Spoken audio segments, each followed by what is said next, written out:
untuk menangkap dan membunuh Nabi Isa. Lalu Nabi Isa alaihi salam memanggil Hawariyun, lebih kurang 12 orang, untuk datang ke rumah baginda, melakukan solat hajat supaya diberikan keselamatan. Dan dalam The Last Supper tu, jamuan makan terakhir, pengikut-pengikut Nabi Isa yang bernama Hawariyun telah meminta kepada Nabi Isa untuk menunjukkan mukjizat kepada mereka, supaya mereka lebih yakin dengan Islam sekiranya mereka berpisah daripada Nabi Isa. Hawariyun ni 12 orang lebih, mereka sudah dapat menghidu bahaya yang akan datang kepada Nabi Isa. Mereka dapat rasa yang mereka akan berpisah daripada Nabi Isa. Cuma mereka yakin Allah akan selamatkan Nabi Isa dengan cara Allah lah. Jadi mereka meminta kepada Nabi Isa untuk tunjukkan satu lagi mukjizat yang akan memberikan kepada mereka keimanan dan keyakinan. Cerita tu ada dalam suratul Maidah, iaitulah Hawariyun meminta kepada Nabi Isa untuk menurunkan makanan daripada langit. Lalu Nabi Isa tak nak, sebab dah banyak mukjizat aku tunjuk, nak buat apa lagi kan. Cuma permintaan khusus daripada Hawariyun, sahabat-sahabat Nabi Isa, lalu baginda tunaikan dengan harapan supaya kena kekal beriman lah dengan tengok mukjizat ni. Kalau tengok mukjizat pun kamu murtad lepas ni, Allah sangat marah lah. Jadi makanan pun turun daripada langit depan-depan mata 12 orang tu. So iman mereka pun bertambah. Kemudian akhirnya Nabi Isa selepas makan malam terakhir, kalau anda pernah tengok satu lukisan, tema lukisan tu The Last Supper, 12 orang dengan Nabi Isa, dilukis oleh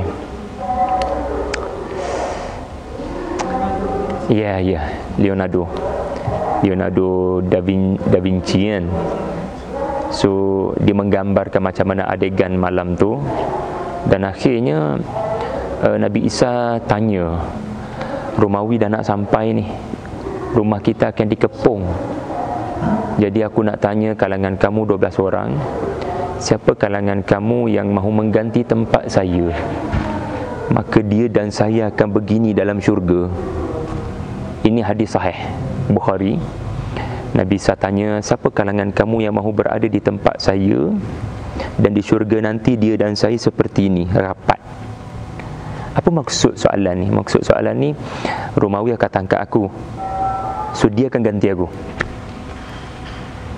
Jadi bila ditanya soalan tu, ada seorang yang angkat tangan daripada 12 orang tu, seorang tu angkat tangan dia.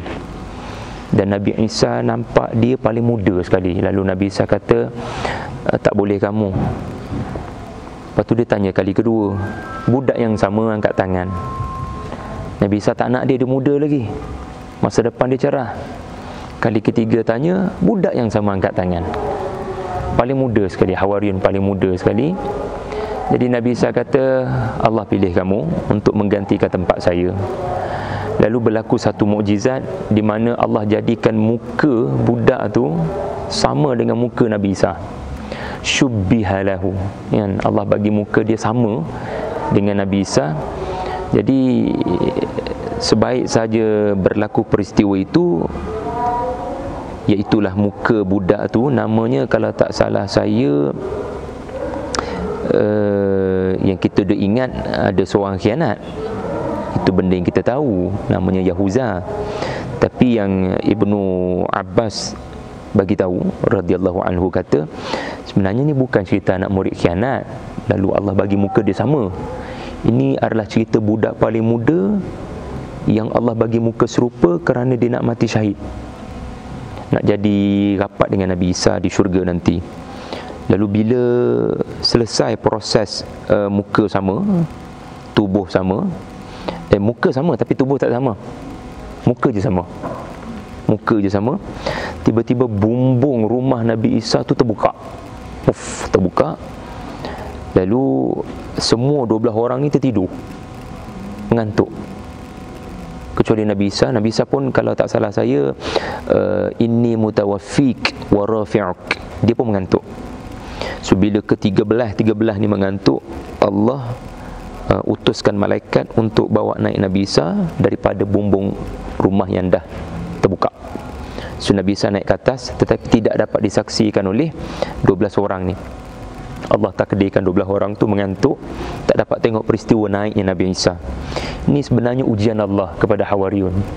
Kalau Allah nak bagi mudah, Allah bagi diorang nampak je, tapi Allah bagi diorang mengantuk supaya diorang akan diuji iman.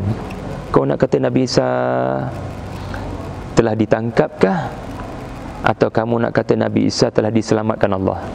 So pilihan di tangan kamu. Jadi akhirnya Nabi Isa diangkat naik ke langit. Dan sekarang Romawi dah kepung rumah tu, dia tangkap siapa? Budak tu. Dan sebenarnya di tiang salib dialah yang diletakkan duri-duri, dialah yang dipaksa bawa salib, dialah yang telah diseksa dan selama 3 hari 3 malam dibiarkan atas tiang salib. So budak tu, kata Ibnu Abbas, dia mati syahid, dia bukan pengkhianat. So saya tak prefer tafsiran Bible lah. Saya prefer tafsiran sahabat Nabi. Jadi akhirnya itulah yang sebenarnya berlaku. Yahudi kata di tiang salib tu adalah Isa sebab dia anak zina, Yahudi kata. So mereka kata itu adalah Isa. Isa sudah mati. Tetapi sebenarnya Allah kata dalam surah Ali Imran, sebenarnya Yahudi pun ragu. Kenapa dia orang ragu? Walaupun mereka tahu itu muka sebiji Nabi Isa, tapi dalam hati mereka masih ada ragu. Sebab apa? Masih ada ragu sebab semacam bukan tubuh Isa macam ni. Sebab Allah bagi sama muka je, suara belum tentu, suara mungkin tak sama. Jadi Allah tunjuk dalam Quran tu, memang Allah tunjukkan ada ragu lagi. Tetapi mereka sebut-sebut kepada semua orang Isa dah mati. Sebenarnya peristiwa salib tu melahirkan 3 golongan. Satu, Yahudi yang kekal kafir dan menuduh Isa telah mati. Golongan yang kedua adalah golongan Nasrani. Mereka percaya sesuatu telah berlaku kepada Isa, dan 200 tahun lepas itulah lahirnya kepercayaan Karut yang mempercayai selepas 3 hari di tiang salib, Isa telah kembali sebagai Tuhan di atas muka bumi ini. So dia adalah sebahagian daripada Tuhan. Dan yang ketiga adalah mukmin.